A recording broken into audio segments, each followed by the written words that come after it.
Call the member for Clark. Speaker, my question is to the Prime Minister. Prime Minister, Tasmania is very fortunate to be safe and not locked down. The problem is half the country is locked out, which is causing big problems for businesses reliant on visitors from Victoria, New South Wales and the ACT. No wonder sectors like tourism, hospitality, arts and transport are being hit hard. No wonder airport workers are being laid off, tumbleweeds blow through Salamanca Market and publicans are working second jobs to pay staff. Prime Minister, some federal government help has been forthcoming, but it's not enough. So will your government provide increased targeted support to businesses in Tasmania, similar to what is being provided to other jurisdictions?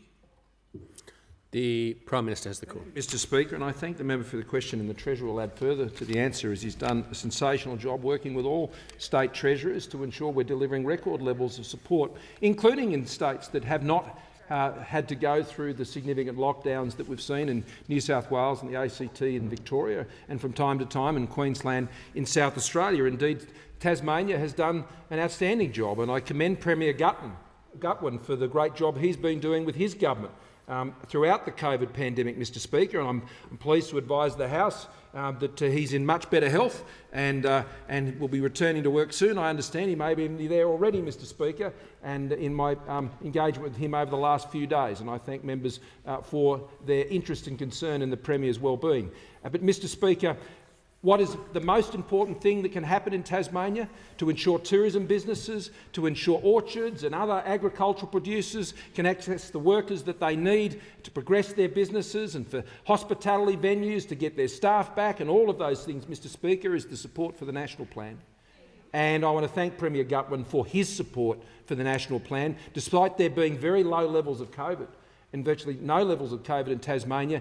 He's been so supportive of the National Plan, Mr Speaker, and he's been particularly supportive because in Tasmania 60.9% of Tasmanians have had a first dose of the vaccine, and 43.7%, Mr Speaker, 43.7% of Tasmanians have had a second dose, and that is in a state that has got a low level of COVID, Mr Speaker. A state with such a low level of COVID, where there have been issues with hesitancy in states that have had low levels of COVID, where they feel perhaps the virus may not come to them, or in communities that are remote. But the fact is, in Tasmania, they've been rolling up their sleeves, and they've been doing a terrific job in ensuring that their vaccination program has maintained the pace and strength that it has. But I'll ask the Treasurer to add further. The Treasurer. Well, thank you, Mr Speaker, and I thank the member for his question. He knows that the Morrison government has stood by the people of Tasmania since day one of this pandemic.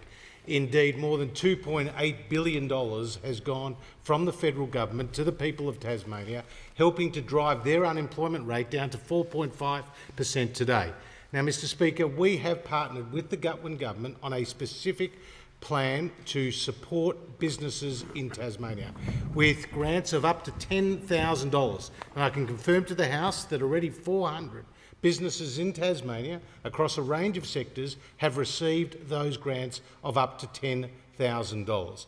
And of course, in the budget this year, we forecast that it will continue to be challenging times across states and territories like in Tasmania as we seek to recover from COVID.